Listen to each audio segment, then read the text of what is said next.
ربی انی لما انزلت الیہ من خیر فقیر۔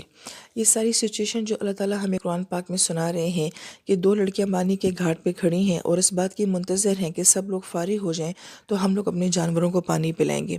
اللہ تعالیٰ ہمیں قرآن پاک میں یہ سچویشن کیوں سنا رہے ہیں؟ اس سے بہت سارے ایسے اصلاحی پہلو ہیں جن کا ہماری زندگی کے ساتھ تعلق ہے۔ لہٰذا مفسرین کرام یہ فرماتے ہیں کہ وہ دونوں لڑکیاں یہ کہتی ہیں کہ ہمارے والد بہت بوڑھے ہیں اور ہمارے گھر میں کوئی مرد نہیں ہے، لہٰذا ہمیں خود اپنے گھر سے نکلنا پڑ رہا ہے۔ اور اس زمانے کے لحاظ سے جانوروں کا گھر سے لے کر نکلنا اور ان کو کسی گھاٹ پہ جا کے پانی پلانا، یہ گویا کہ اس دور کے لحاظ سے عورتوں کے لیے ایک ٹف ترین کام ہے۔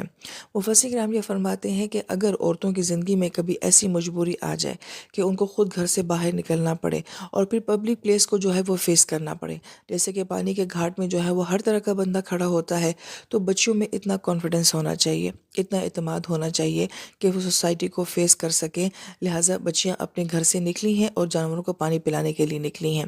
مگر ساتھ ساتھ یہ دیکھیں کہ بچیوں کا انداز کتنا محتاط ہے کہ آپ ایک دم پبلک پلیس میں نہیں جاتی ہیں اور وہاں پہ اتنے لوگوں کے درمیان میں نہیں گھس جاتی ہیں، بلکہ سائڈ پہ منتظر ہیں کہ جیسے ہی سب لوگ فارغ ہوں تو پھر ہم اپنے جانوروں کو پانی پلائیں گے۔ کہ گویا کہ بچوں کو اگر گھر سے نکلنا پڑے تو جتنا ہو سکے ماحول کی گندگی سے اپنے آپ کو بچانا چاہیے، محتاط انداز میں جو ہے وہ کام کرنا چاہیے۔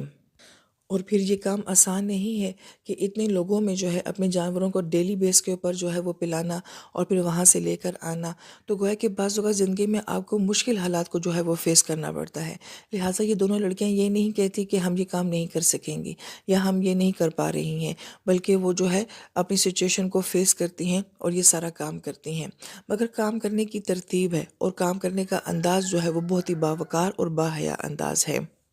یہاں پہ بڑی اہم بات اہل علم یہ بھی کہتے ہیں کہ وہ بچے یہ نہیں کہتے ہیں کہ ہم بہت کانفیڈنٹ ہیں، ہم بہت بولڈ ہیں، لہٰذا ہم پبلک پلیس میں جائیں گے اور سب لوگوں کے درمیان میں کھڑی ہو کے جو ہے ہم بھی پانی پلائیں گے۔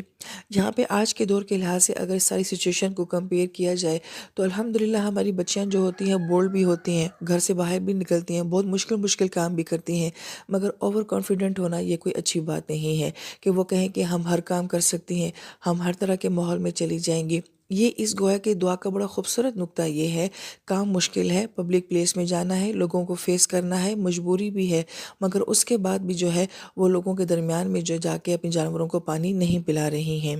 لہٰذا کسی بھی کام کو جو ہے وہ ایک پراپر انداز میں کرنا، باحیا انداز میں کرنا، یہ ایک بہت بڑی ذمہ داری ہوتی ہے۔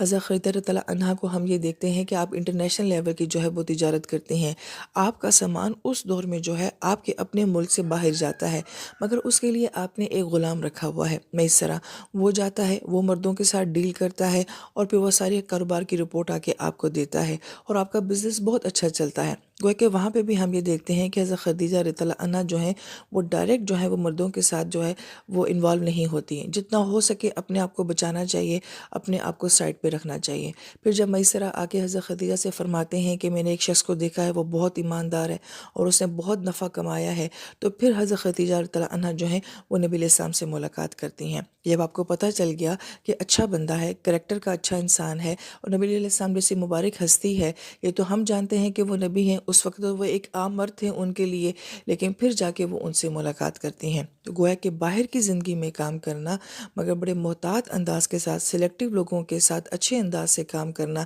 یہ اس پوری دعا کا جو ہے وہ ایک پس منظر ہے۔